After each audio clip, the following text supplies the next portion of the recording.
Welcome to Five Strands with me, Art Del Cueto. And I'm just going to go ahead and address the elephant in the room because I've been getting a lot of questions about this by the media, and I just want to put it out there. I know I'll still get the questions, but I wanted people to know my stance. Look, I went to the Border Patrol Academy. First and foremost, that's my love. I love the Border Patrol. I love the Border Patrol agents. I was blessed to be a Border Patrol agent, and they all truly are my heroes to this day. Now, there's a lot of back and forth that you guys have been hearing by some members of the media or stories that are going out saying that there's this back and forth anger, something happening in DHS. I don't know what the deal is, to be honest. What I can tell you is I think, and I truly believe, President Trump has placed fantastic individuals in leadership positions to lead our country when it comes to a lot of issues, but obviously when it comes to DHS. From Kristi Noem to chiefs that are in different sectors, they've done a fantastic job.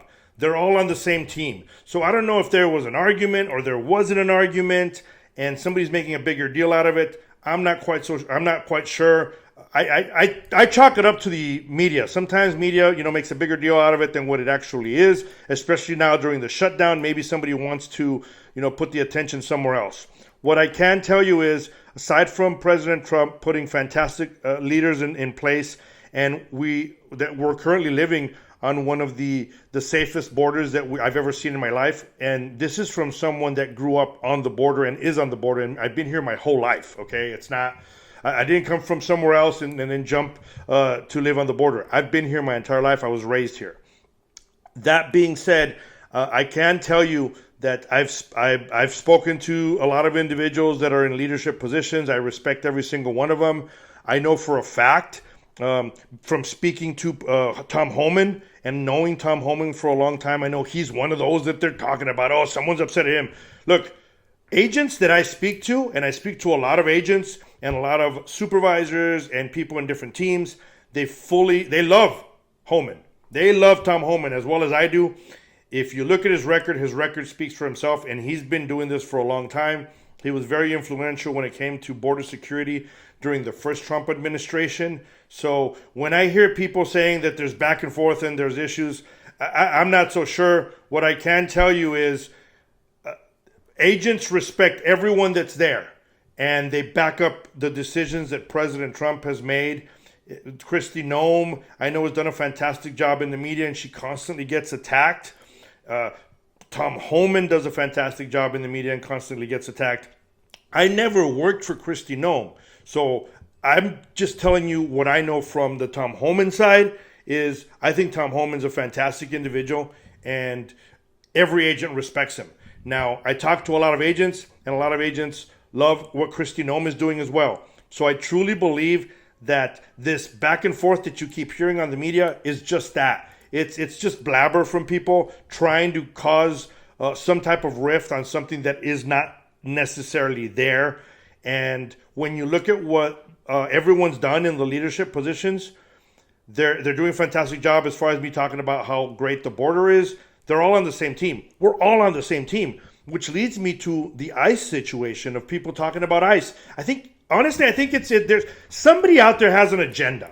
And I know people say, oh, conspiracy theories, this and that. Do I believe in them? I believe that there's people with agendas that are out there trying to mess things up. And I believe that our border is so secure right now that there would be people out there trying to cause rifts and do something out of nothing. But again, I went through the Border Patrol Academy. I was a Border Patrol agent. I still am, as far as I'm concerned, a Border Patrol agent. Once an agent, always an agent. I went through the Department of Corrections Academy, and I was a corrections officer for quite some time. I received very good riot training when I was with the Department of Corrections. And I think there's a lot of people trying to make a bigger deal, honestly, out of nothing. I've worked alongside some of the finest individuals that work within ICE. I have friends that are very close friends of mine that I've worked with that are in the port of entries. that I used to work with on the Department of Corrections side, and I went border patrol and they went to the ports, and they're all my friends, and I think they're all fantastic, and I think everyone receives their own training. I'm not here to say my training's better than anyone else's. I can tell you that I've worked alongside them and they're all fantastic individuals and we're all part of the same team. So, and why am I addressing it? I'm addressing it because I've gotten a lot of inquiries from media saying, what are your thoughts on this, fight between agencies and interagency? There is no fight. We're on the same team. I'm not going to sit here and judge what training someone else has on an agency that I didn't get trained in. As I said, I'm a border patrol agent. That's the training I took. I stand by that training. The same as I've seen what BORTAC goes through. I've seen what BORSTAR goes through.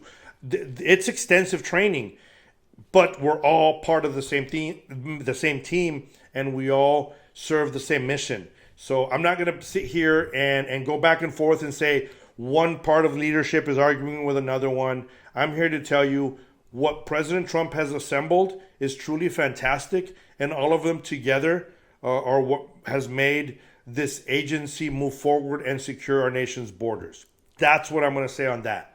On that note, because of the influential part of the media, I'm seeing a lot of stuff being put out on the media when it comes to these individuals that get arrested. So you're seeing people that get arrested in bus stops or train stations or in airports, and all of a sudden you hear people screaming and upset and yelling and, oh, they're arresting me. I think the media has pushed more of those stories along because, as I said, they want to create this animosity. They want to create this story. They have a narrative. That's what it comes down to. They have their own narrative, and they're doing that to be more influential and say that ICE is doing a bad job or that Border Patrol is doing a bad job, that they're going after individuals that are not criminals. And that's just simply not the fact. I know that there's task forces out there that have been, their main focus has been going after individuals with serious criminal backgrounds. And when those people have been arrested, they're quick to point the finger elsewhere and say, you may want to look over there. That cannot be ignored. I've said it on the last episode. It's called Fruits of the Poisonous Tree. And that's what's occurring. That's what's still occurring. But the media wants to focus on the young ladies or the older ladies or the grandfather or whatever it may be, and show them how they're screaming for their life because they're getting arrested and getting detained. And I mean, again, it's part of that narrative to try to make law enforcement and particularly immigration officials look like the bad guys. And that's simply not the case. So what I think we need to start doing is we need to start being influential and showing who's actually being arrested and the crimes. I don't think that the agencies have done a good job of showing the public how dangerous the criminals that are being arrested are and who these individuals that are being arrested really are. I think they need to focus on that more. That's part of the reason I'm doing this and I'm putting the channel and it's just new, 5 strands with Art del Cueto. It's a newer channel that I'm putting together, and I'm seeing a lot of views, but I'm not seeing as many subscriptions. So honestly, I'm going to tell you guys, and I hate when YouTuber guys do this, but now I'm going to have to do it, is subscribe to this channel and share it. We need to get the message out. We need to make sure that people see the reality of what truly is happening and not allow just one side to influence young minds and influence what's going on in the country with their stories, with their bias, with their lies at times, to be honest. And the reason I say that, I was seeing some videos on National Guard that was attacked by some young, I don't know if it was kids or children, but it was young. It was a younger crowd. And I think a lot of these younger crowds that are doing stuff like this, they're influenced by either actors or politicians. We all know, I've talked about, and I showed it in the last video, the mayor in Tucson, where she was telling a lot of individuals, don't obey, don't comply. But it's something that has happened with a lot of politicians throughout the country. What do they do when they do this? So they send the message because they want the public to see, hey, there's chaos. There's people that are upset. They don't like President Trump. So they continue to fuel that fire. And these are the incidents that are happening. That's why you're seeing some of these attacks at the ICE facilities. That's why you're hearing, a lot of this influencers that continue to fuel the fires.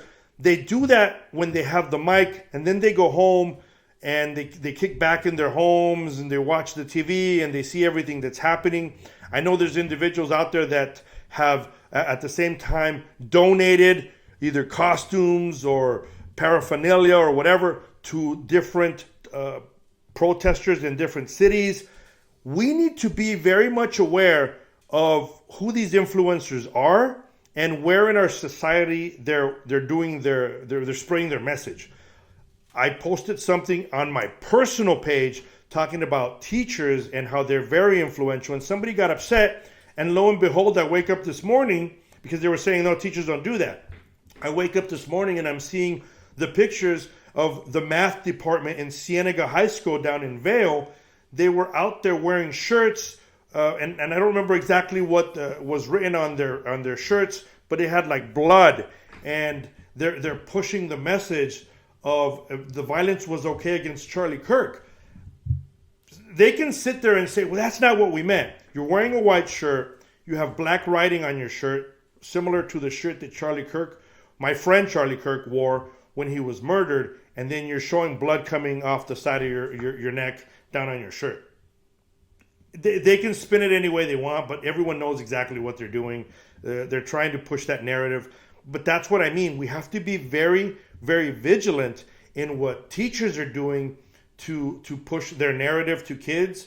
And we also need to be vigilant on after-school programs. It could be sports. It could be, any type of program, any type of child program.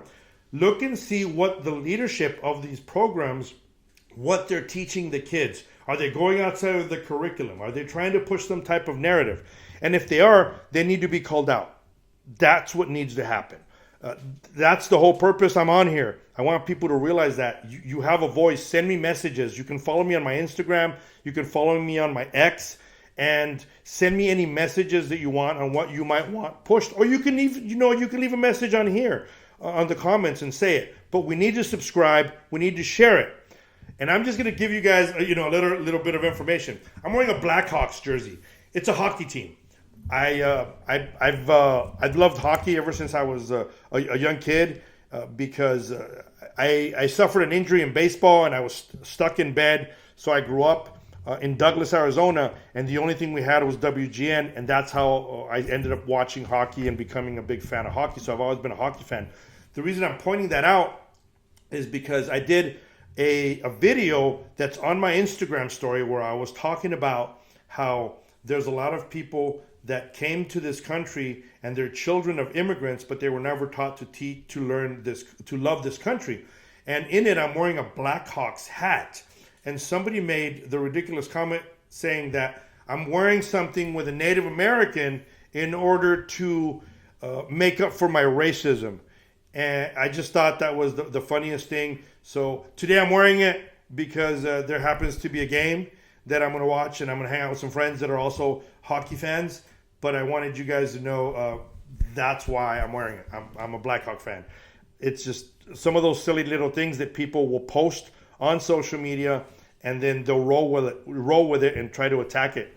That's why I'm telling you all that are out there watching, be very vigilant about whoever is influencing and what messages are being put out, because there's a lot of people with their own agendas trying to turn the narrative or trying to speak bad about one side or the other to create that divide.